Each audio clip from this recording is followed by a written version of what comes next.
the gods have seen fit to populate the old world with all manner of foul monsters. They've also seen fit to grant me a keen eye and a strong bow to hunt them with. Hell yeah. I should probably turn this fan off. Welcome. Welcome to the old world, or welcome to the Close Order podcast. One of the above. Yeah, we are here. Welcome to some world of oldness. As it has been recently, you are only here every 2 weeks. And in the interim, The world couldn't handle much more than that. a million things Let's be happen. honest. So we have got some new stuff to talk about, but I also want to get your takes on some of the stuff that's happened between now and then.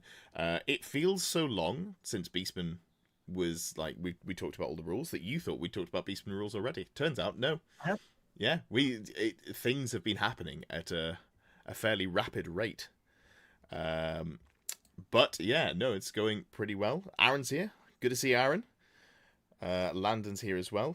Still at work, but watch tonight. Excellent stuff. Callum's here. More Robot Wars content second. Ah, you rat bastard.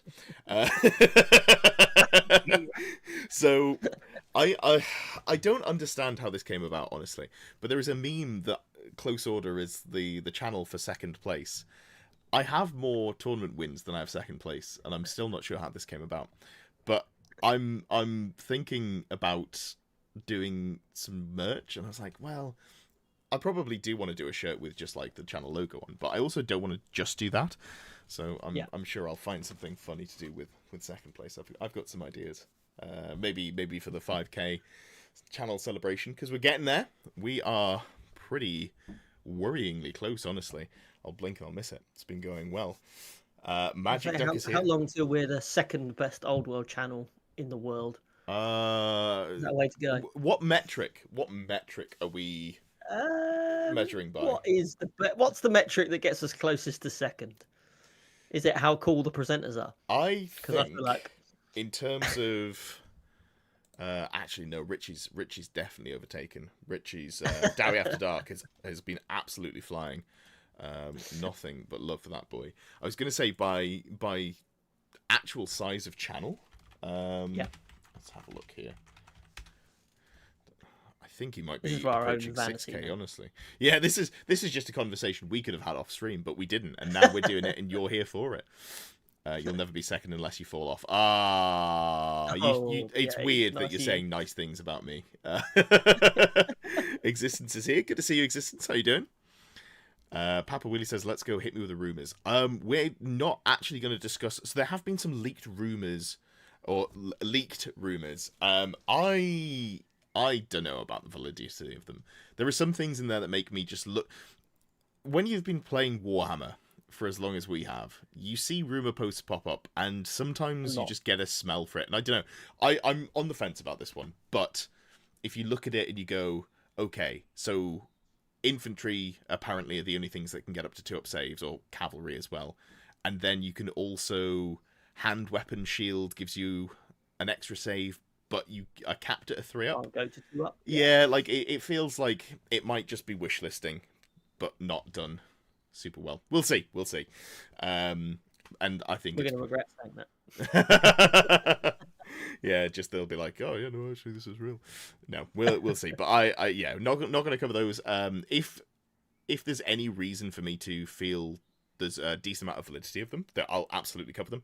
But right now, I'm just not touching them. Going to wait and see what comes out. We are going to talk about the mission pack, though.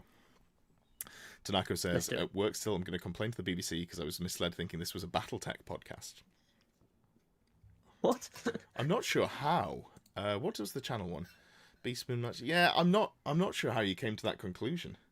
Nor why the BBC are involved. I don't have a TV, so I don't need to pay a TV license. As funny as it is to make fun of us Brits for having to have a license for everything, if you don't have a TV, you don't have to pay one. That was in the news last week. That's true. So that was cool. It wasn't BBC news, though. No, not in the national news. Not even the local BBC news, but it was in a local paper. But we won't talk about that because it was dirty 40k.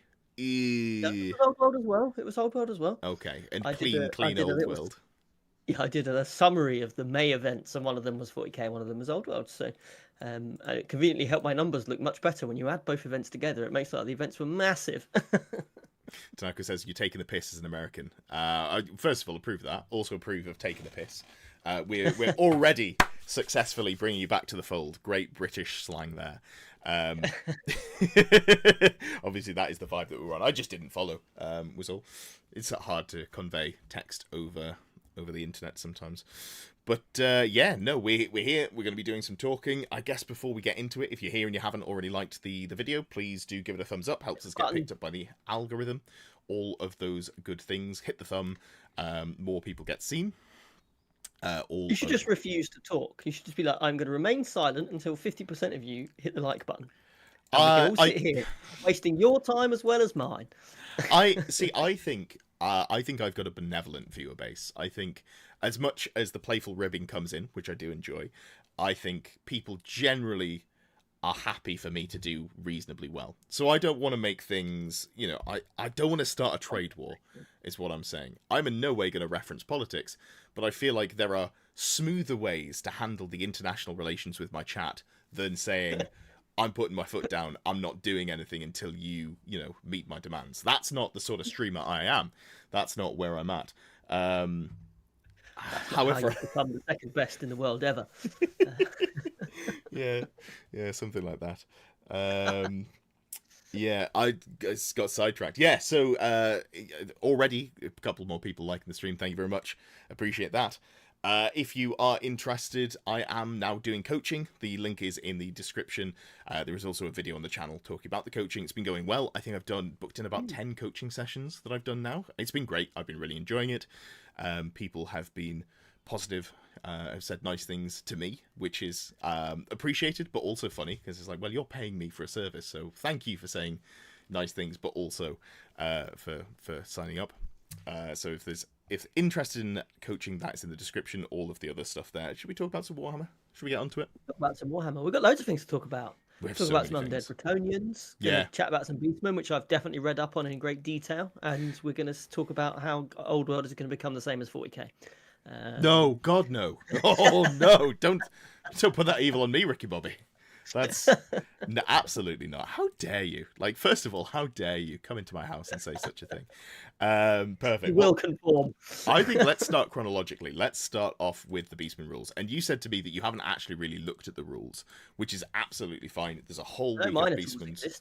Yeah, there's a whole week worth of Beastmen content out there. I've been having a blast with them. I'm playing... Oh, here's another plug that I'm doing. This one's not for me. I'm playing Minotaurs in the Open Order Summer Sesh League, which is a league endorsed by me but not run by me, run by Callum and Jordan, and it is for channel members. If you are a channel member and you want to play, it is a very low commitment, opt-in, opt-out, 2 games a month, run for 3 months. We're in the first month already, so you'd be able to join for month number 2. I have taken a Blood Herd list, and I've been so lucky. I've got to play against 2 Warriors of Chaos lists with a Chaos Dragon. Yay! Oh, and a Warpfire Dragon. Yay! So, played my first game last night against Will Gunson. Will, who's been on the channel, lovely guy. Was really nice to get to play against him. Even though, to be honest, my brain was pretty frazzled because I was coming off the back end of Beastman Week.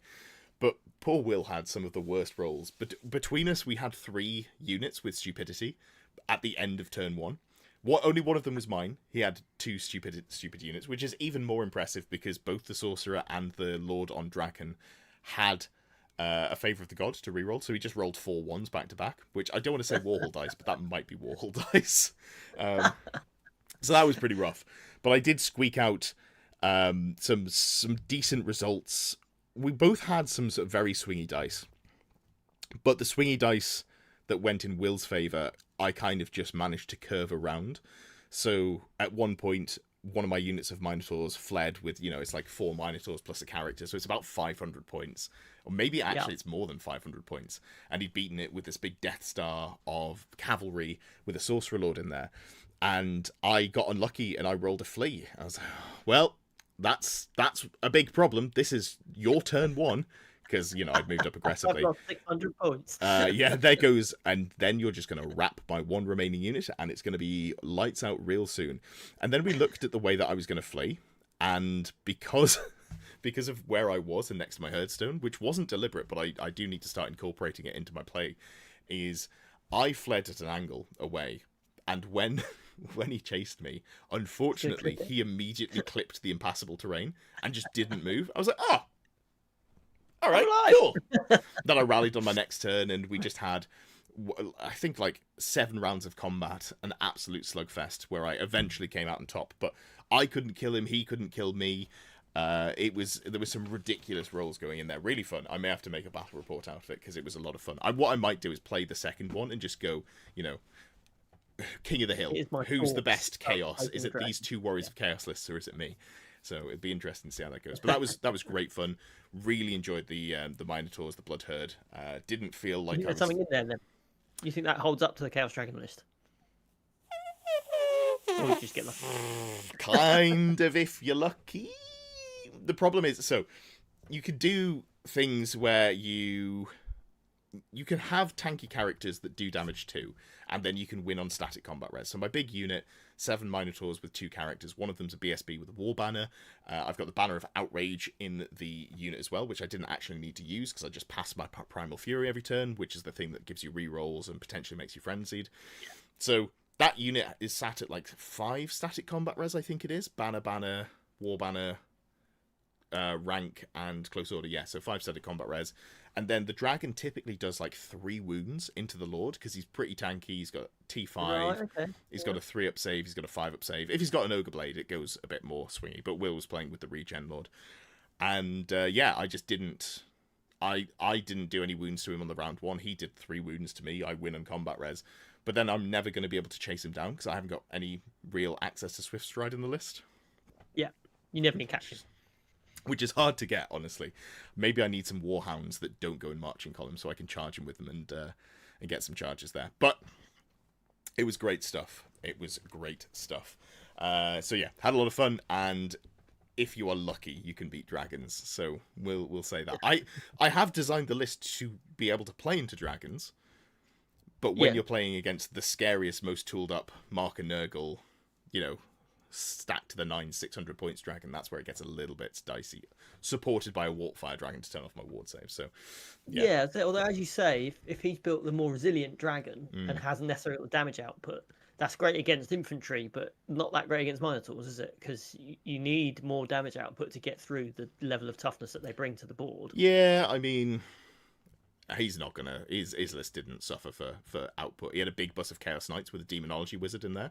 So, each knight was putting out 2 attacks at strength 7, AP 3, flat, and then you've got the horses have 2 attacks at strength 5, AP 1 as well. So he had output. He was not, it was enough there to make me sweat. But some dice rolls went in my favour, some went in his favour. The ones that went in my favour ended up doing better for me, and I ran down not only the unit of knights he rolled abysmally, but also the Chaos Dragon. The Chaos Dragon made more sense because I'd managed to maneuver the Shaggoth into the flank, so I had a unit that was closer by the time the direction of the fleet went. And it wasn't like particularly good luck on my behalf there. It was just a case of, worked out. But yes, so Bloodherd, really fun, really loving putting some Minotaurs on the table, and we'll see if I can replicate it. If I can get 2 wins into Chaos Dragons, then I'll go, you know what, actually maybe there is something here, and I've got to, print out 12 Minotaurs or 13 Minotaurs and take it to an event and like, hey, this was a super easy list to put together. Really, really fast to paint as well. So maybe that's something that I mess around with. Speaking of your Warhol dice, I recently, last week, downloaded Blood Bowl 3 onto the old computer. Nice. We've got a bit of a Blood Bowl scene sort of in kind of formation here in Saffron. There's a few people talking about it, and I thought, the game's like £8 on Steam, so I'll download it. First game I played, and I've been told this has been considered unlikely. Yeah. First game of Blood Bowl I played, I had 3 elves die and 5 get seriously injured. So I lost 8 out of 11 of my players, which apparently is not supposed to happen. Now, I haven't played since. I am an elf enjoyer, but even I can say it's what you deserve. Yeah. Bloody elf. And I can't throw for shit either. That's what I've discovered. I've been playing some more time, City of the Damned, the PC game from about 10, 12 years ago. And I've had some atrocious luck. I was like, I'm going to do an undead warband. And I haven't really optimized it. I'm sure there is a way of doing it, and it's been around for long enough that I'm sure there's like a solved way to do it the best. And I was like, I'm just going to plug away. I'm just going to do what I want. My vampire lord, has died 3 times now, which is one of the only things I care about in my warband. So that was pretty rough. It was pretty rough. So yeah, we've both been on the receiving end of some poor computer dice rolls. I guess we can. Yeah, we can and I don't know what it is. So I don't know. I'm sure lots of people do this, but if my like actual physical dice start pissing me off in game, I retire them. They go back in the dice tray and pick up another selection of dice, Sure. which get second chance. You can't do that with computer dice. When you want to throw your computer out the window, that doesn't actually help you. Whereas actually, I can just throw dice away. It doesn't matter. I'll just get some new ones in that are rolling a nicer. But otherwise, I just scream at the computer and say, "Why am I playing this stupid football game?" I have been encouraged to go and give it another go, because it's not actually supposed to be the case that you just get flattened and all your characters die every single game. So we'll see. Craven 35k says Green Knight got banned in UKTC. I still remember banning Green Knight from 6th edition games. That's how old I am. So I also remember the old days of where just special characters weren't allowed, and that was just sort of the go-to. I don't love that as an overall. It's one of those where I don't particularly favour things being banned, but also I look at the Green Knight and I'm like, you know what? I'm okay with this being banned. If this is the first step on a slippery slope, I will stop at the second step and say, hold on a second. But step number 1, I'll be like, yeah. They came for the Green Knight and no one was bothered. Like, this was okay. Yeah, absolutely.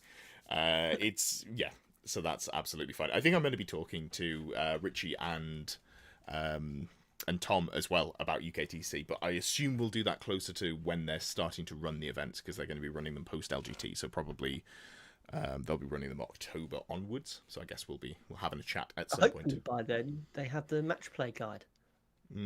Oh, what a smooth transition! It's almost like you're a professional. So let's talk about a podcasting professional. You're not bad. Being here an hour and a half every other week. Yeah, you're not too shabby. So the old world match play guide, new ways to play in the world of Legend, and obviously I did do a video breaking it down. I'm not going to read this line by line because I've already done my sort of theorizing about it. I'm more interested to hear. I hate that you can just accidentally hit a number and it brings everything up there.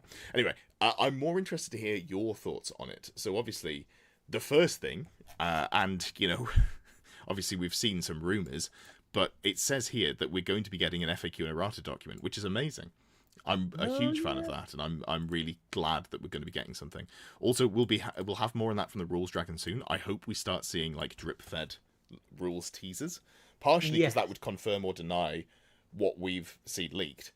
And then also partially just that we're going to, actually have stuff to sink our teeth into. I'm so bored of writing lists in the current meta. I'm not bored of playing, but I find that there's a limited amount of wiggle room. I feel like not everything's been discovered and fully explored, but I can't just break out a new faction and be like, oh, what can I do with this? It's like, well, A, B, C, D, E. Oh, cool, I've written the list by numbers because I've written hundreds of lists for every faction at this point, which is great. Yeah, I mean, that's obviously the kind of the eternal balance that Games Workshop needs to strike, isn't it? It's how frequently do you shake up the meta? Yeah. Because there's going to be people that say, put the books out and don't mess around with them, we'll play with what we've got. And then there'll be people going, actually, I would like the meta to change every 3 months or something like that, like I do with 40k. Yeah. And there's a middle ground in there somewhere. I think 3 months is probably slightly too frequent, but maybe every 6 months or maybe every 9 months we get. I think one a year would be fine. 1 year, yeah. It depends on what kind of. Unless we see something egregious, like obviously you could argue that stuff like Bretonian characters and dragons have been egregious in the meta, but you've got a wider spread of armies that can do well at events than you typically see in a Warhammer game. So I feel like the balance overall is pretty decent, and it really sucks. It really sucks for anyone whose favourite army is Skaven, and I super appreciate that they will want balance more frequently. But if I'm looking at it not from the individual, but for just sort of the health of the game as a whole, I think a less frequent release schedule is really good for the old world, because it's typically older players who aren't as driven to just sort of faction hop, who want to have models that they use and are able to use for a long time. So if you, with like things being shaken up between editions, absolutely fine. But if you at the start of the edition go, this unit is good, and then you get to the end of the edition and it's been good, bad, good, bad, good, bad, that's a real feels bad. And that's what they have in 40k, and it's what a lot of the 40k fatigue that people feel, and part of the reason that I dropped from 40k is. So yeah, I feel you've got to shake the meta up in that you change the way people build their lists, but not so much that you completely invalidate a load of previous choices. Yes. So that's quite a subtle balance to make, to get that to work effectively, that people can still use the things they had before, but they might have changed slightly differently, or they need to be paired up slightly differently, or different combinations need to come through. So it's going to be really interesting, because they're building this up. Clearly, they're putting these articles out. Yeah. They're saying they're talking about it, and they've consciously said that people have been asking for this. So we've had FAQs before, but they've never marketed them. They've just released them, said, here's an FAQ, deal with it. This has actually been pushed as something that they're saying, we are going to attempt to rebalance this game. We are going to try and address some of these things. We're going to try and do some erratas. We're going to try and do some FAQs. So they can't now hide behind this. Yeah. They have to turn around and say, we have deliberately tried to change things. So if they get it right, this could be really, really great for the game. If they get it wrong, and they just make it worse, then people are going to be asking lots of questions about what the hell they're doing. So they've got a chance here. I think there's goodwill left that they can actually get this, if they nail this and get this right, and the game moves in a really positive direction, then I think that shows where Old World is going in the long term. It's going to be a game that gets supported, and it's going to be a game that you can take to events and have a really good time with. Sure. Yeah, no, I agree. John says too much churn is not what we need. Once a year is fine. Yeah, I agree. Good to see you, John. Hope you're doing well. But yeah, no, I think once a year, that just feels like a nice amount. It keeps things fresh. Like, we're 18 months in, and yeah, you get a bit more wiggle room at the start of an edition. But I think take 6 months off that, because we've had the start of the edition to keep things fresh, and once a year, yeah, I could deal with a meta shake up every year. I'd maybe like to see it not happening right now. I want it to happen before Worlds. I think that's amazing. In future, I'd love to see it maybe happen not too soon before the international events that are typically held in the mid to late summer. That would be cool if they worked around that, but they never have really cared about international level play, so I don't expect that to be something they consider. No, and you will need to accept the fact that the releases for this game are going to be fit around other priorities. Oh yeah, sure. It's going to come after 40k and Sigmar, so they'll pick the slots they want, and then, well, maybe not Sigmar anymore.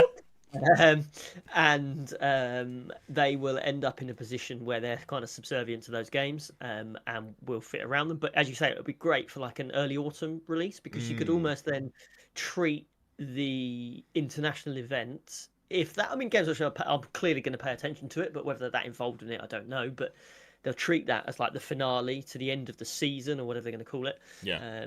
And brilliant. The best players in the world have all come together. They've had a year to practice. Great, we now shake it up. Sure. You've got another year to practice, and new players come in, new ideas come in, and it all gets very fresh.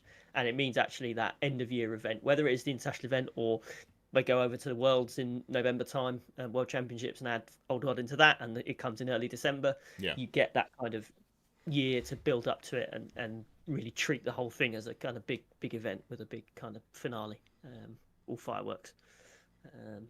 Yeah, and them shining a spotlight on it would be cool as well. But that, again, feels pretty out of the realm of reality, because how many years of not Old World, 40k and other games been doing international events, and how often do they talk about them?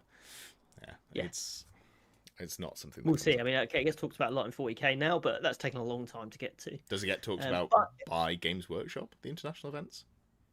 Yeah, they are, because they talk about LVO and they talk about Adepticon. Oh, sure.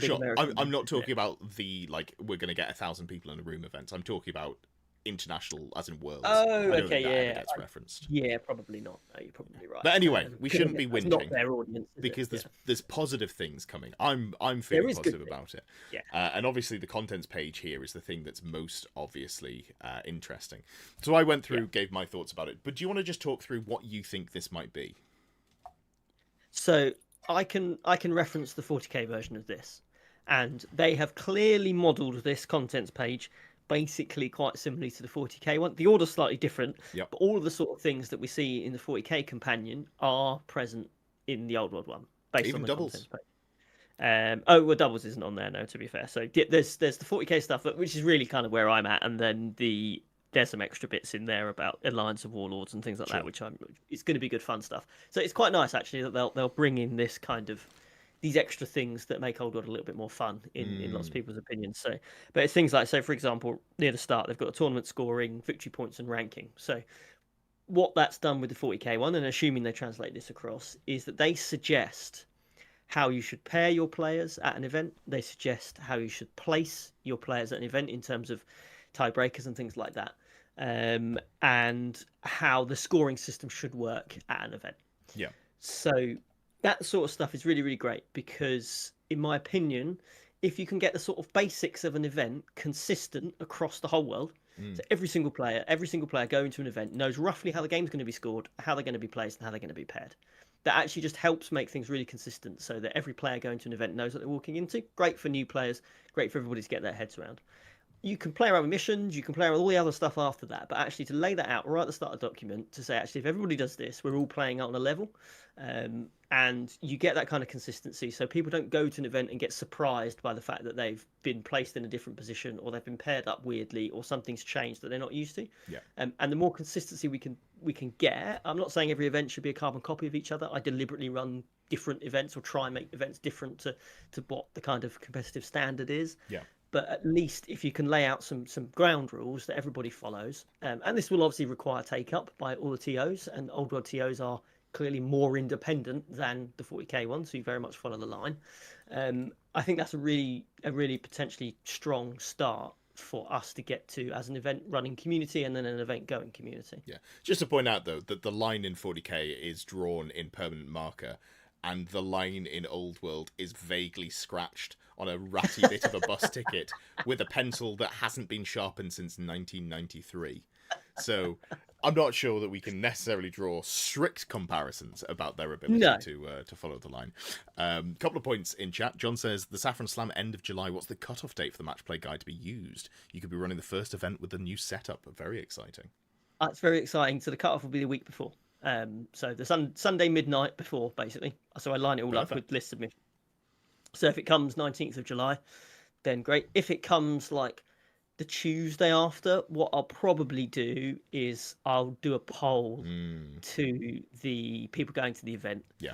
I'll send them all a message and say, do you want to resubmit lists on Tuesday evening and make use of new rules? Because some people want to, because it's the most fresh and exciting thing, and clearly it's going to shake things up, which would be great. Yeah. Or some people will be like, no, we want to play the old one because I haven't got time to think about it. So just need to see what the majority say in terms of the event. But yeah, in theory, it's a week before. But we'll see. Yeah. Given how big a change it's going to be, people are going to need time to get their heads around it. And things like army builder apps and stuff like that potentially won't be updated in time. Oh no, So I'm going to be writing so many reviewing lists manually. Oh, I may have to fix my list on pause for a week. Just because I'm going to have to be manually putting everything in. But it depends what level of changes come in. We'll see. Also, we've got Matthew in chat says, Stu from Miniature Realms, good lad, friend of the channel, made a good case. It's more like Middle-earth strategy battle game, which is a game neither of us play. So if you want to find out more about that, you could listen to someone who knows what they're talking about. And I'm sure that Miniature Realms has made a video about the new upcoming rules pack. And if he's got a perspective that we are not educated on, I definitely recommend going and giving it a listen. He knows what he's talking about.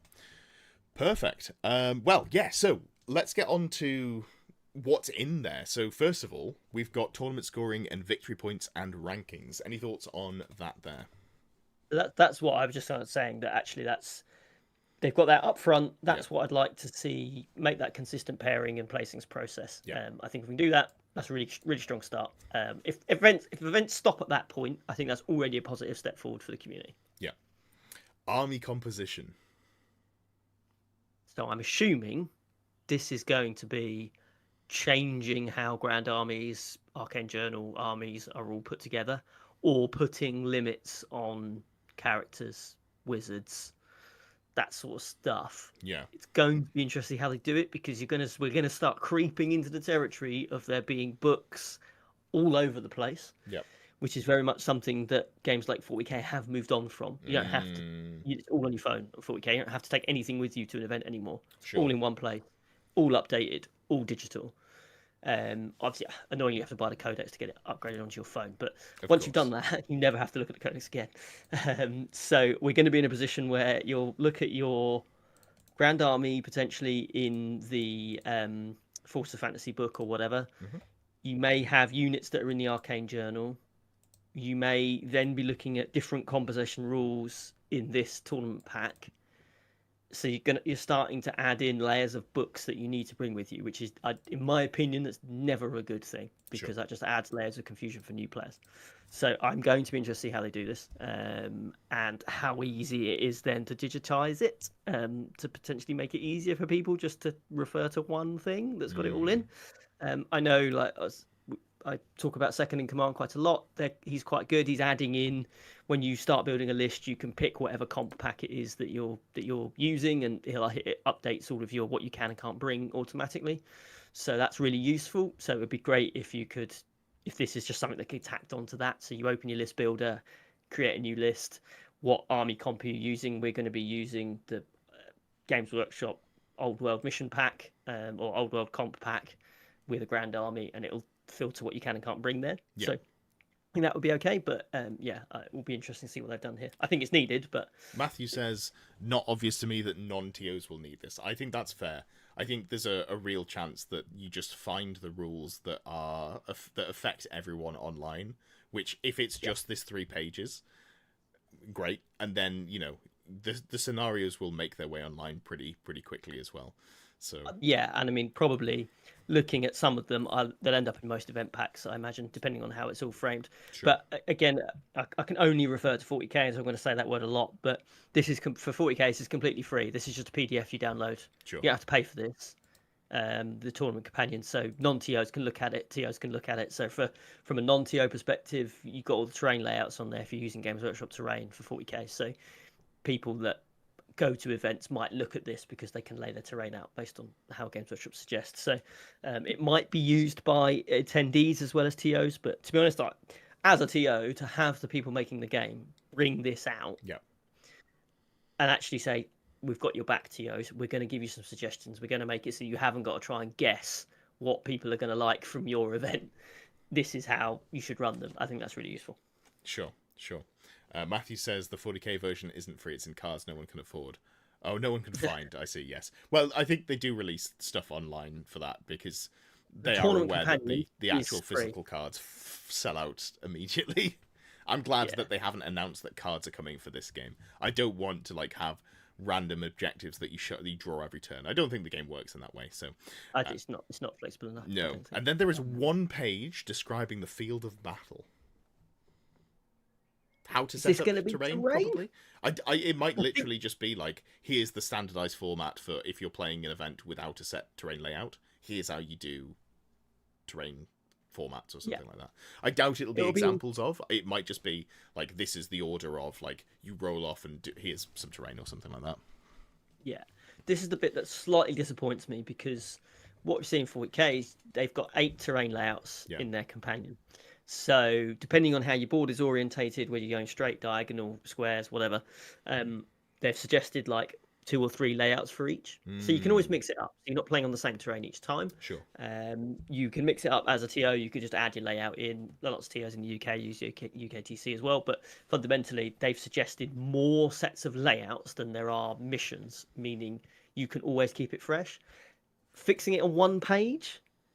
What is it? Yeah, just one page. Literally just one page. That is not going. There's not going to be enough terrain variety there. I don't think there's going to be any actual terrain formats. I think it's literally just going to be this is how you do it.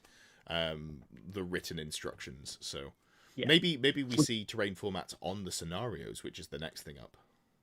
Well, exactly. So it could be on those, because they're one page each. And having looked at my Saffron event pack, I have a layout and the rules all on one page, so it can fit. It will work, and there'll be someone much better than me at sorting everything out on a digital page than I can on my Word. Games Workshop.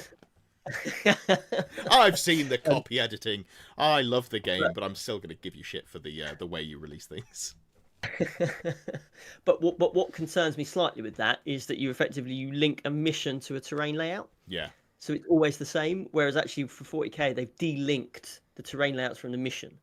So you generate your mission, and your terrain layout may vary. yeah, So you're not playing on the same thing over and then. If this is literally just 6 missions with exactly the same terrain laid out on every single one, or at least it may be 6 different sets of terrain, but always linked to up on the field of glory or drawn battle lines, it's going to get stale quite quickly because you mm, haven't got that variety. So again, with 40k, 8 terrain layouts, I think there's like maybe 100 and something different mission combinations that you can have between yeah, your primary and secondary.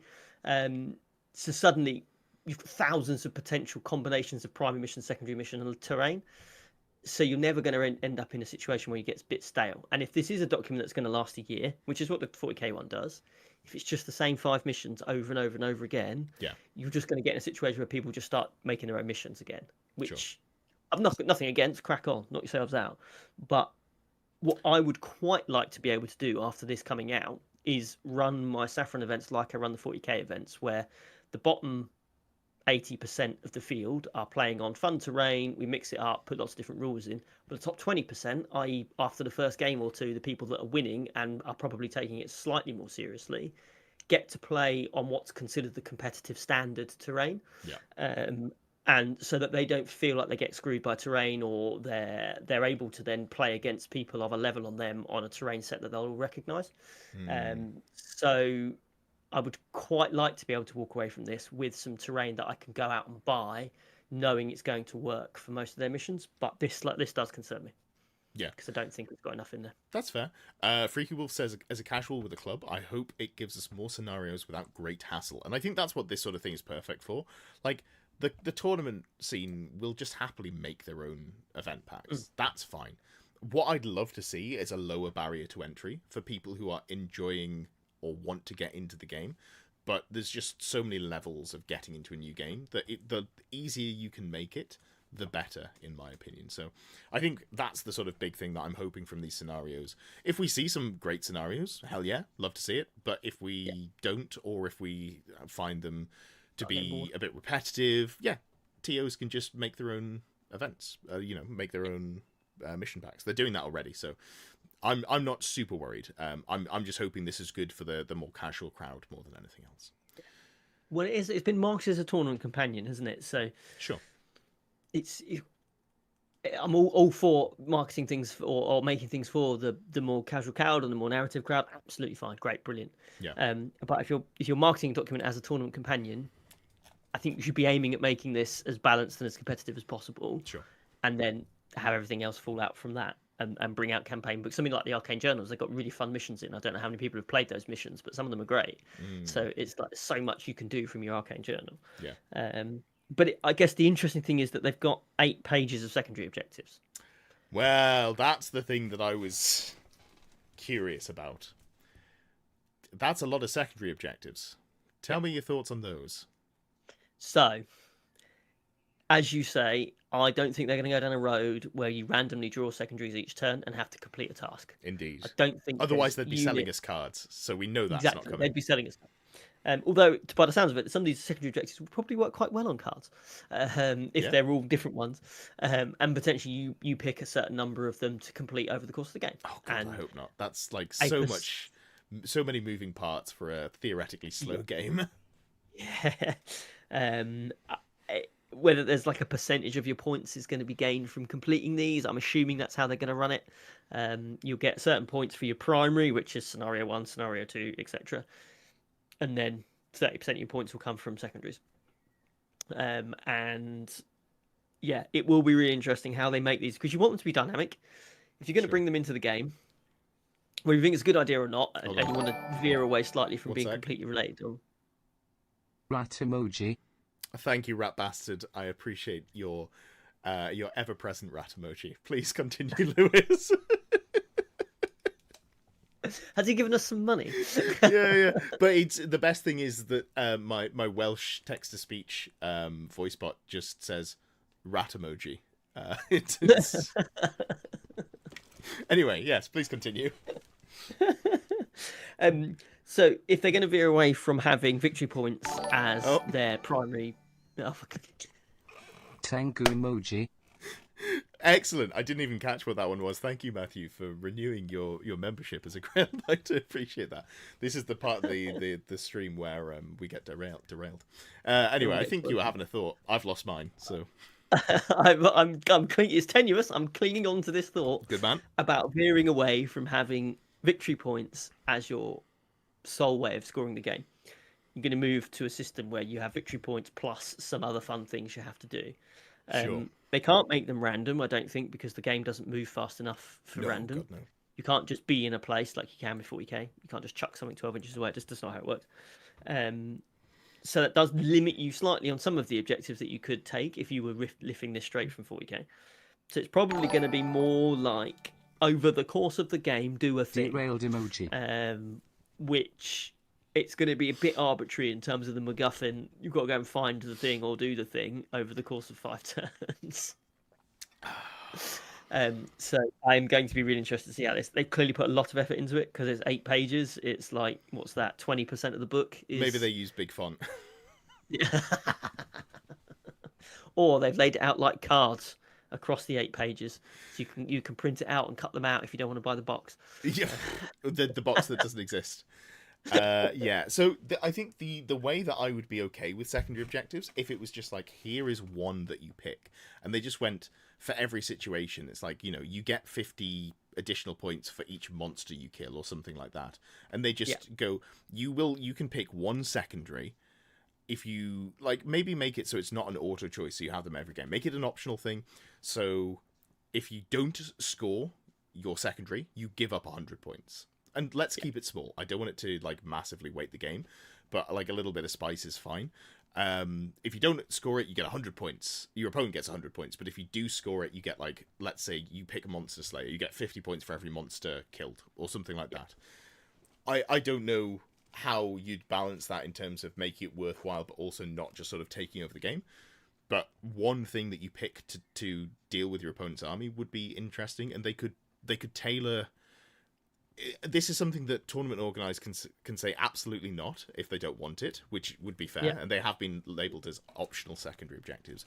But then the other thing is you can just go, okay, so for this season, let's say for 6 months, we're going to have Monster Slayer active, we're going to have Anti-Flyers active, yada yada. You pick the things that are good against the stuff in the meta, and you just go, you get 50 points if you kill a Pegasus Knight.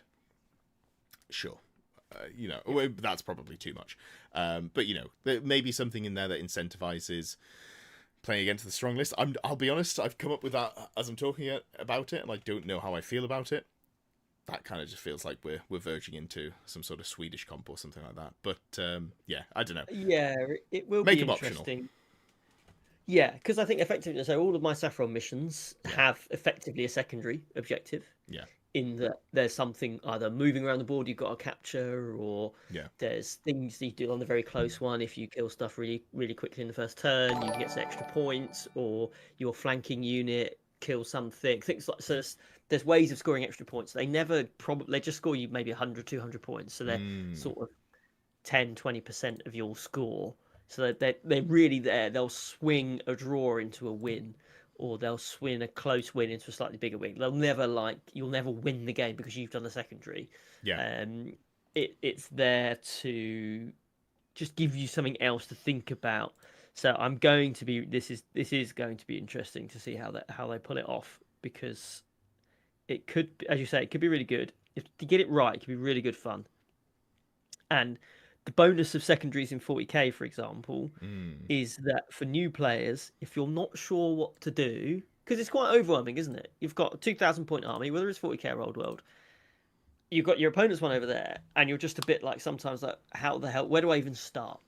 Actually, it's quite nice in 40k to have 2 cards in front of you that say, I've got to go over there, and I've got to go and do that.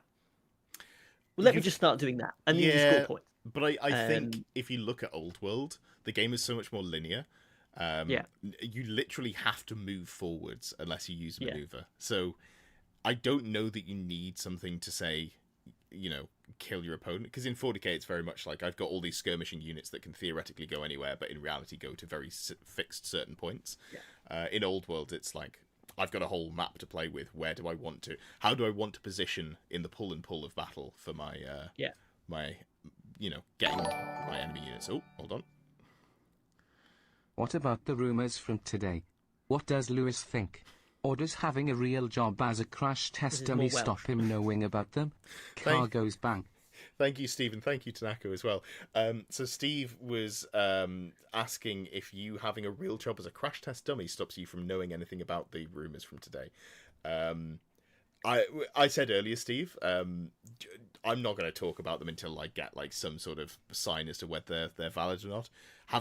We've both played Games Workshop games for long enough, and every time there's like an FAQ or something upcoming, there will be 2 to 3 of these posts where it's like, oh, here's all the changes, and 9 times out of 10 they're not right. So yeah, I'm gonna wait and see if there's anything to give them some validity. I think basically. Freddie says, hasn't Mountain Miniatures done secondaries? I don't know. I haven't seen them. Maybe I should check that out.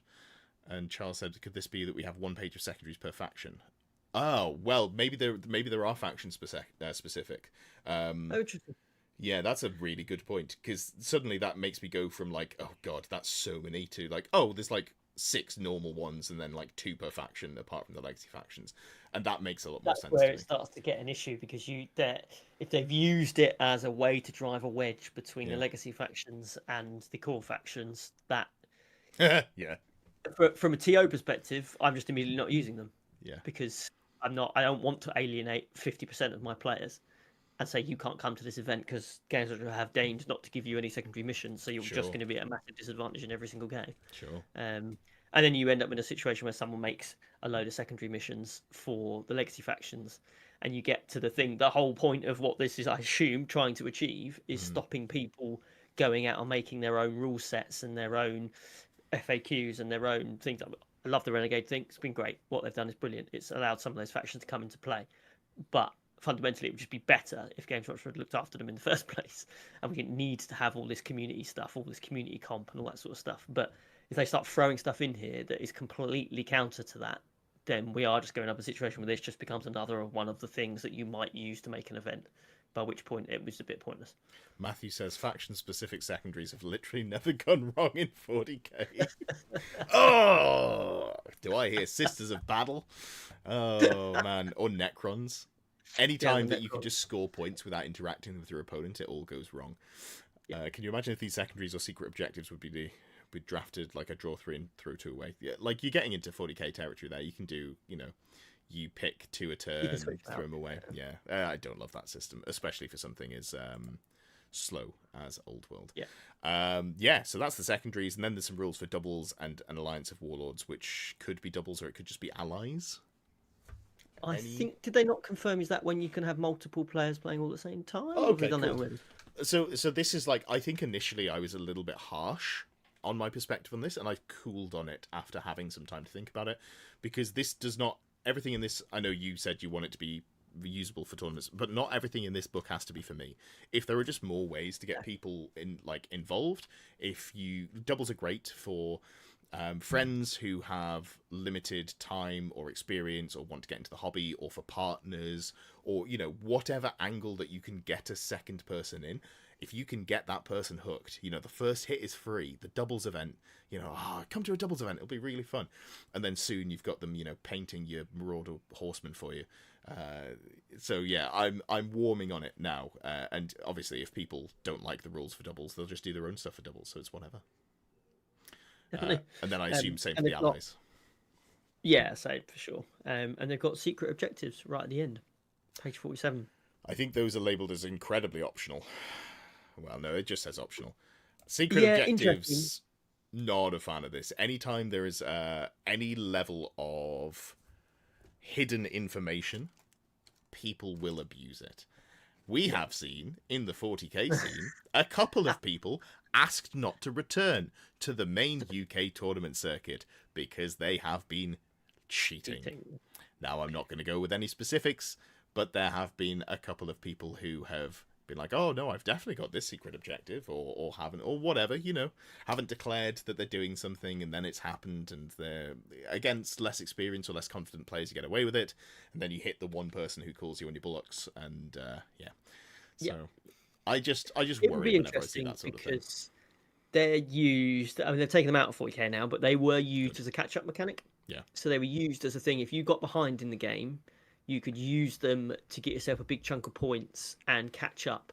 So that even if it was going badly, so you could be punished for doing well. yeah.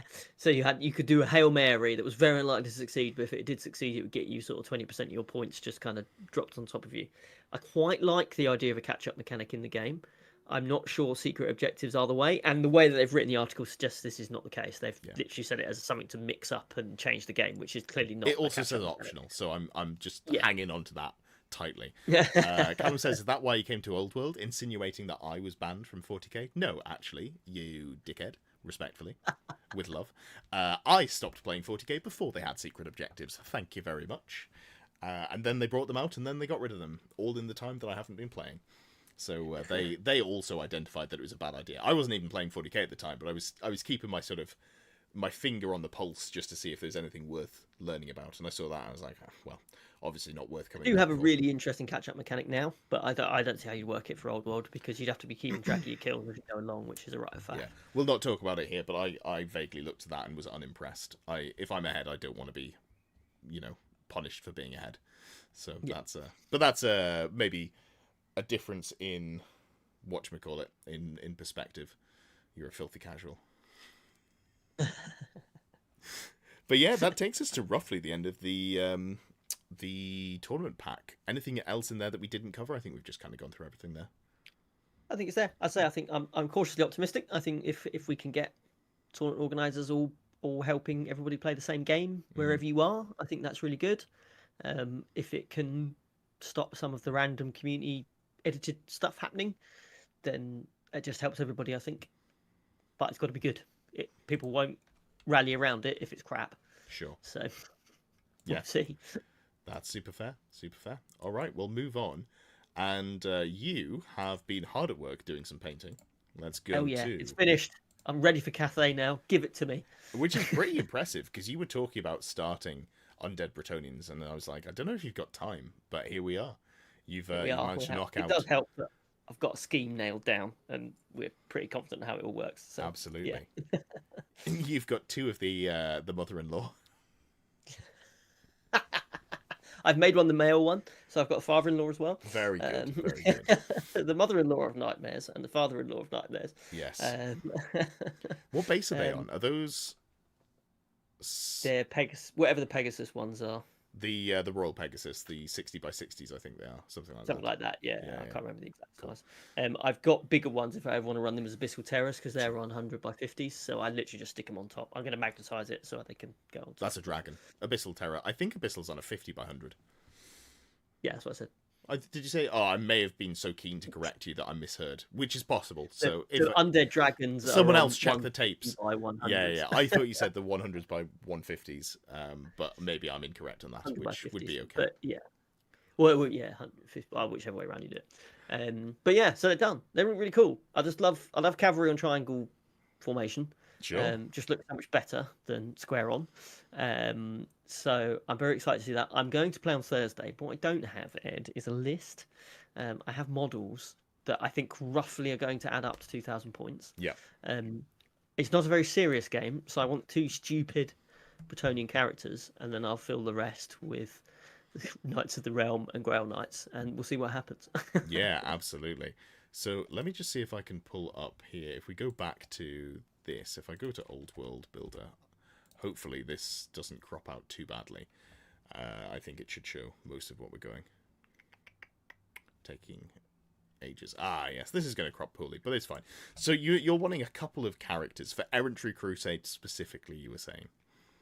And you wanted them to be not good. Yes, because Errantry Crusade doesn't require me to have peasant infantry, I found out. Sure. So you'll notice from that photo that I haven't put any of my skeletons in, because I'd like an all-cavalry army. Sure. And with normal Bretonians, you have to have at least some foot troops, which is very boring. I don't understand why they've done that. But apparently with Errantry Crusade, I don't need to. So it's not the one that I see being run particularly often. No, it's not. Because your entire army is impetuous, which is funny. That is funny. Yeah, pretty funny. So you've got here. You want a couple of characters that we can knock together. How effective do you want them to be? On a What's the scale most of... expensive magic weapon I can give one of them? Oh, well, if you want to go Let's start for there. magic weapons that are expensive but not good, you could go Sword of the Quest, which is strength +1, AP -1, magical attacks and strikes first, or you can use it as a great weapon with multiple wounds too. That is bad, isn't it? It's, yeah, for 70 points, it's not great. But I mean, the multiple wounds 2 great weapon is it's something, you know, it's acceptable. So I think if you're doing that, I reckon, because there is a virtue in here, because these are not going to be joining any units, obviously, because they're Pegasus, and you don't have any Pegasus for them to join. I don't have any Pegasus. So No, they're going to purely rely on the... Head. Yeah, so let's have a look at... Here we go. Give the Baron Virtue of the Ideal, because this is... it gives you +1 to your weapon skill, initiative, attacks, and leadership, but you can't be a general or join a friendly unit. That's fine. You weren't going to join a unit anyway, and you're not the general. It's the poor man's version of the Knightly Temper, where it gives you just a little bit more hitting power, but Knightly Temper exists, so you just never see this. And then I reckon, if you want to go nuts on characters, you go something like the Heartwood Lance, which is actually not awful. Strength +3, AP -3 magical attacks, and it's a lance. Nice. So it's just a juiced up lance, basically. And then, yeah, I don't know, you just... That'll mess up a Banshee. Anything, if you got a magical attacks into a Banshee, you will mess them up.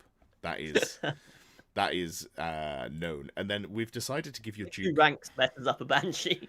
Yeah, that's true. That's true. 2 ranks in close order. You've got and done 1. Sucks to be you.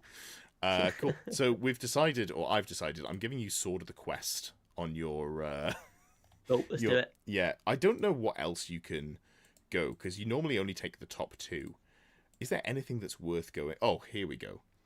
You could give... have you got any characters on horse that are going to be joining? You got like a BSB or something? So I've got a BSB sort of character, which I could guess you could run as a paladin. Yeah. And I've got a wizard as well. I don't know if the Errantry Crusaders allows wizards, does it? They are, yeah, but you screw that. You're going deep. So you're going to take a Bretonian Warhorse Paladin, BSB, which is free. Yep. And you're going to give it the Virtue of the Impetuous Knight. Yeah, Bretonians get free BSBs. So Virtue of the Impetuous Knight. You're already impetuous, so you don't care about gaining impetuous. Okay. In addition, you increase your maximum possible charge range by 3 inches, and you add +D3 to your charge. So you're going real fast. And I think... He's going in Ground Knight. Oh, that's a terrible idea, but I love it. I think there's another item that increases your charge range, which is specifically for Errantry Crusade only. Oh, give it to me. Give it to me. Anyone in chat know what that's called? Because it's not something that I typically look at, because that's obviously not the sort of direction you typically go. Is it Crusader's Clarion? Or is it a banner? It might be a banner, actually. We're in the position where the Pegasuses have got... Pegasi, thank you very much. Pegasi. They have a pretty long charge range, so they're just going to Foxtrot Oscar. So we need the Grail Knights at least to Foxtrot Oscar with them. Sure. You're allowed to swear on this show, mate. Just as a heads up. Across the board. I don't know. Maybe you just stick the rampaging banner on the paladin as well, so it re-rolls its charge roll, and it has swift stride, and it has an extra D3. Obviously, you don't get to re-roll the swift stride and the D3, but it just means you're consistently making charges into. Yeah, when it says charge roll, it's literally just the charge dice. It's not any of the additionals. Dice. Yeah, definitely been playing that wrong up until now. More cheating. Cheating scum. It's a really good job that you've only been playing Undead, and that's never been a rule that you've had access to. Would suck otherwise. Are there any good vows that we should make him play on his Duke? I feel like there's probably something in there.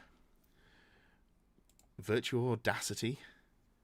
Well, you're not going to be fighting anything with a higher weapon skill than you. I'm fighting Ian's vampires, so there could well be a vampire involved. Yeah, your weapon skill's 7 already, though. Fair enough. Let's have go. Nope, because that can't be the general. Virtue of the Joust. This character doesn't have a lance. Here we go. Give me the Heartwood Lance. No, this is a different character. We're going to make your Duke. You're going to give them the Virtue of Confidence. You get to reroll hits in a challenge. You must always issue and accept challenges if possible. Oh right, yeah, no, we like that one. That's cool. We've given you the Silly Sword, and we're also going to give you a Gauntlet of the Duel, so your opponent cannot refuse challenges. Now, they can accept with someone you don't want them to accept, but you're definitely going to kill that skeleton champion. 100%. It's gonna get all fucked up. There we go. And you've still got 300 points left to spend in characters, but I'm not going to build anymore. This is... You've got room for a wizard then. You could do, yeah. But, I mean, you just put a wizard on a horse. That's not particularly exciting. Whereas here, we have managed to build some reasonably effective, but not the good Bretonian characters that you know. And then also a paladin that gives you... That's the... In the Fast and the Furious films, where they hit the knocks, that's what this paladin does. He goes... I'm going to charge from my deployment zone to your deployment zone. See if you can stop me. Vow of the Last Great War. Yeah, absolutely. That's basically that. Cool. Well, I think that takes us to roughly the end of what we wanted to talk about, with the exception of some viewer questions. Is that correct? Let's do it. I'm going to load up Discord now. We only had one earlier. We did. There's a white dot that suggests more have been added. More indeed have been added. Hell yeah. Obviously, if you are a channel member, there is a section on Discord for you in the VIP section for Longbeard and above. There's a VIP lobby where we do talk absolute rubbish. It's now that the Discord's so big, because it's above 800 people, I cannot keep up with the general channel. So people do occasionally ping me, and I usually have a look at what people ping me for. But it's typically the VIP section that I keep an eye on and respond in there. And there is a close order podcast question for those of you who are channel members of Longbeard and above. So if you are, feel free to chuck your questions in there. Or, if you're here, just feel free to ask stuff in chat while we're talking. And do remember as well, if you are a channel member, you do get discounted tickets to the Saffron Slam. True. Our next event, 26th, 27th of July. 1 and 2 day tickets are available. I won't be winning this one because it's my brother's wedding on the 24th. It's my anniversary with my partner on the 25th, and it's my birthday on the 27th. So I didn't even float going to a Warhammer tournament that weekend. I thought, let's not. And also it's an international practice event that weekend as well. So I wouldn't be able to come even if I was doing Warhammer. I don't think any of those are acceptable excuses, Ed, frankly. But I've stacked so many. One of them's got to be acceptable. You've got to give me one of the 4 excuses. And I think my brother's wedding is the most reasonable one. I've only got one brother. So I'll allow family. It's family, man. Yeah, right. We have a real Fast and Furious episode. Never watched one of those films. I should get round to it. They feel like they'd be great brainless fun. I don't really watch TV. Well, it feels like because there's so many of them, you could have just watched one by accident. That is true. But if you think about the amount of films that exist, and then if you think about the amount of films that haven't exist, the percentage that I have watched is pretty minuscule. I think the more recent ones, plenty of Fury, not much going fast. Cars really stopped featuring about 8. I heard they go to space at one point. I believe the phrase is jumping the shark. But yeah. Anyway, give me some podcast viewer questions. Let's get right. Here we go. Mr. Sinclair. Oh no, wait, hang on. You weren't first. You come later. More Beastmen rumours. So, we're transporting you into the future here. Okay. It's mid-August. It's not. We've had a few get with the program. We've had a few weekends of all the new stuff. What will Facebook be whining about that doesn't deserve it? And what do you think might be more deserving? Probably that we haven't had the FAQ yet, despite them having announced it ahead of time. We don't actually know when it's coming, right? So maybe it just doesn't come until like beginning of September. God, that would be awful for specifically international play, but also everyone's like now really keen to start writing new lists. And they're not, I mean, they've got, obviously, Cathay's coming at the moment, and they're starting to release articles this week. Today's one was really interesting, worth a read, even if you don't play Cathay. Even if you can't read. They've got a load of Chinese historians and stuff. So they've been actually quite respectful with their cultural appropriation for Cathay, by the looks of it. So, that was interesting to read. Facebook will always be whining. There will always be something to whine about. I particularly quite like, there's a guy, I think Warhammer delete his comments, because any time they post on Facebook about events or competitive play, he always comments with, "Why would you play Old World competitively, lol?" And he always comments, and then the post disappears. So I think Warhammer are deleting his comments. But Imagine yeah, how sad your existence has to be that Why you would you take spam something the from an same event? comment about people enjoying something a way that you don't. I Yeah. don't go to like any like big painting channel and be like, why do you spend so much time on these models? That's really sad. It's not, sick as hell. I love seeing some cool models. But yeah, anyway, grow up. Tell you what, here's a story. I was fed back some. So the thing that I was going to say that they were going to complain about is probably me posting my videos, which I don't do very often because I find that when I post on Facebook, I get some really nice comments. I get some people clicking on it, and I get some nice comments on YouTube as well from people who've obviously come from Facebook and haven't seen me before. And then I just get some people who are like, "Oh, this guy, like, what? Why would you make videos?" My favorite one is the guy who, or I think there's multiple of them, who are like, "Oh, I wish people need to start doing this content in written form." Talking to the wrong person. First of all, if you want to see that sort of content, do it yourself. I'd love to see more old world content. But also, shut up or put up. I don't give a shit. I'm not going to write things down for you. You can write them down, or find someone else to do it.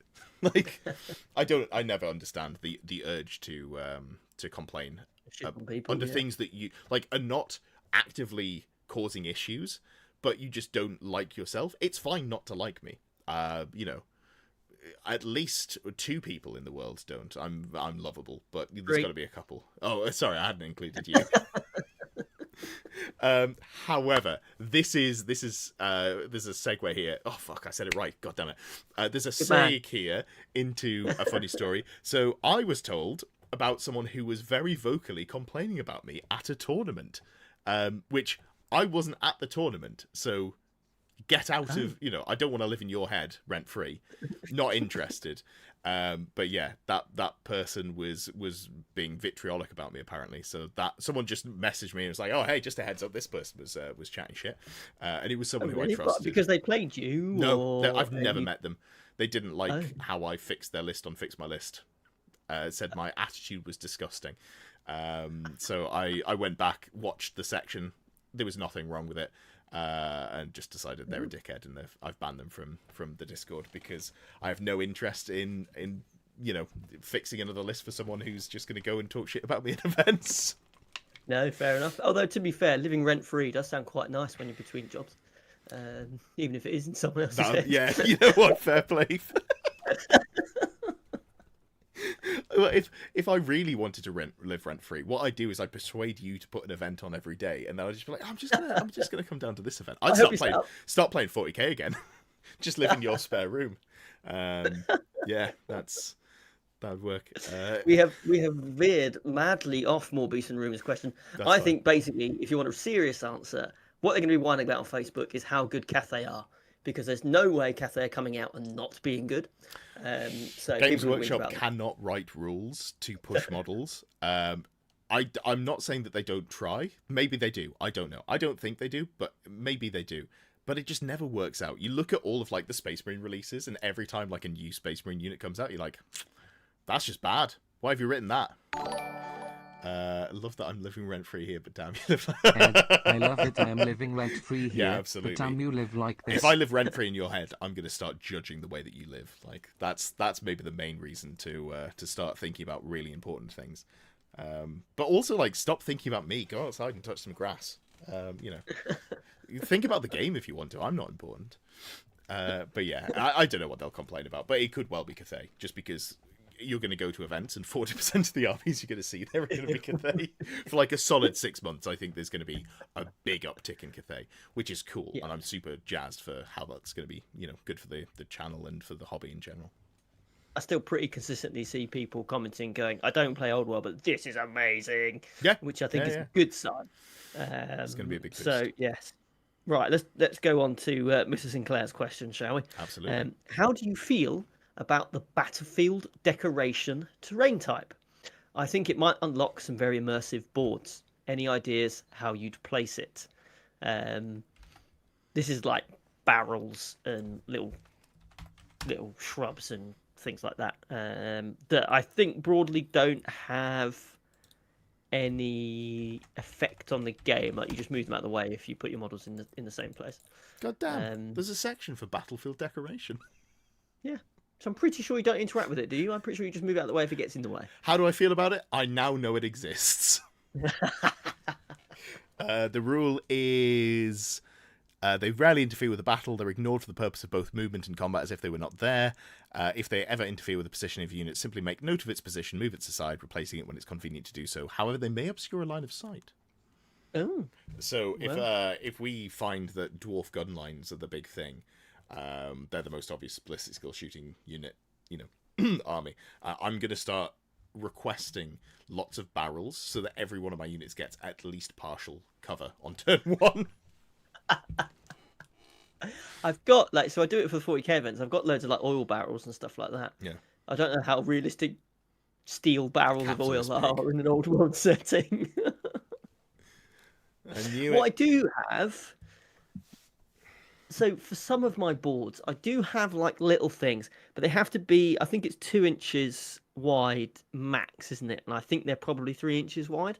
So unless I fudged the rules and said these are battlefield decoration, but in answer to the question, I think they're really cool, because they just allow you to just make the battlefield look a bit more real. Because Sure. even like even open field has stuff in it. Like it's not just a flat space, is it? So anything you do to do that, that is really cool. I guess if you're thinking about it from an event perspective, so from just like you're playing a game, brilliant, use as much as you want. I think it's amazing, crack on. From an event perspective, would People be are going to cool. nick them. I have a higher opinion of old world players than you do, Ed, clearly, but I just mean people in it's more general. that they're going to. What I've seen every time I've used it is by the end of the first game, they're all stacked up on the side of the board, and people are not interested in them because they get in the way. Have you seen Tanako's comment there as well? Is that what you were laughing at? Dowie trying to shoot a skirmish unit behind a barrel. This is a certified hood tragedy into the book. It goes, yeah, absolutely. Like I'll be taking skirmishes and I'll be lining them up like in a line so that they're over 50% obscured. Take that -3 to shoot me, you absolute melon. I don't want to go in the book. I've got to be careful with how I talk about dwarves, especially since one's my team captain. Like going in the book has real consequences. It turns out when one of them is your captain. Also, I think the tallest guy on the team, which is just hilarious. You always want the biggest guy on your side, Ed. That just makes things a lot easier in life, I find. Coming from a not very big person. Mr. Sinclair, he's then asked how pretty is. He sent me a random link to a Kickstarter, which feels like spam, so I'm not going to click on that. Which leads us to that rat bastard's final question. You can click on his link. I trust Matthew. Read the rat bastard comment while you're right. That rat bastard is sent rat emoji, second place emoji, question mark, answer.